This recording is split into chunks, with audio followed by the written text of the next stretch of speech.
উন্মোচিত হল মহাকাশ গবেষণার পথ।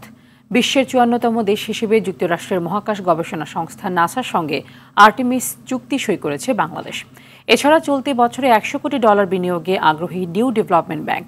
শিগগিরই বিনিয়োগ বান্ধব নতুন জ্বালানির নীতিও প্রকাশ করা হবে। বিনিয়োগ শীর্ষ সম্মেলনের দ্বিতীয় দিনে সংবাদ সম্মেলনে এসব কথা জানিয়েছেন বিডার নির্বাহী চেয়ারম্যান চৌধুরী আশিক মাহমুদ বিন হারুন। আরও জানাচ্ছেন আশিকুল আলম।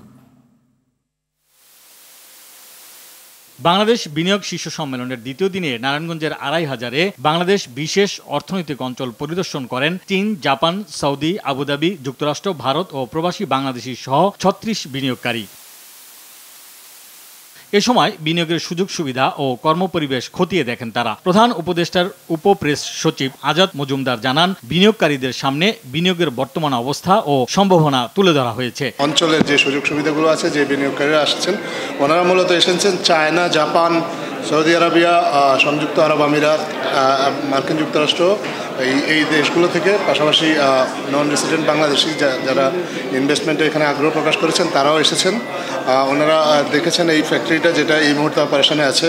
বিনিয়োগ শীর্ষ সম্মেলনের দ্বিতীয় দিনের সার্বিক বিষয়ে সংবাদ সম্মেলনে বিডার নির্বাহী চেয়ারম্যান চৌধুরী আশিক মাহমুদ বিন হারুন জানান, বিনিয়োগ বান্ধব কর্মপরিবেশ তৈরি করবে সরকার। আমরা ৫৪তম দেশ হিসেবে আজকে জয়েন করলাম, বা ৫৩টা দেশ একসাথে নাসার সাথে স্পেস এক্সপ্লোরেশন নিয়ে কাজ করছে। বাংলাদেশি একজন, আমাদের যদি এন্ড গোলটা হয় যে আমরা স্পেসে বাংলাদেশি অ্যাস্ট্রোনট পাঠাবো, সেটা পাঠানোর জন্য আমাদেরকে আসলে এই ধরনের একটা স্টেপ নিতে হবে। This is step 1 of probably 1000।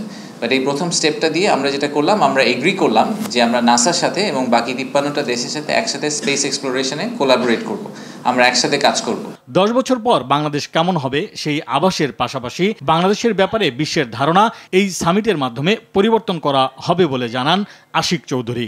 Collaborative এফোর্টের মাধ্যমে হোপফুলি আজ থেকে ১০, ১৫, ২০ বছর পরে বাংলাদেশ স্পেসে একটা পজিশন নিতে পারবে। আমাদের আশিকুল আলম, RTV, ঢাকা।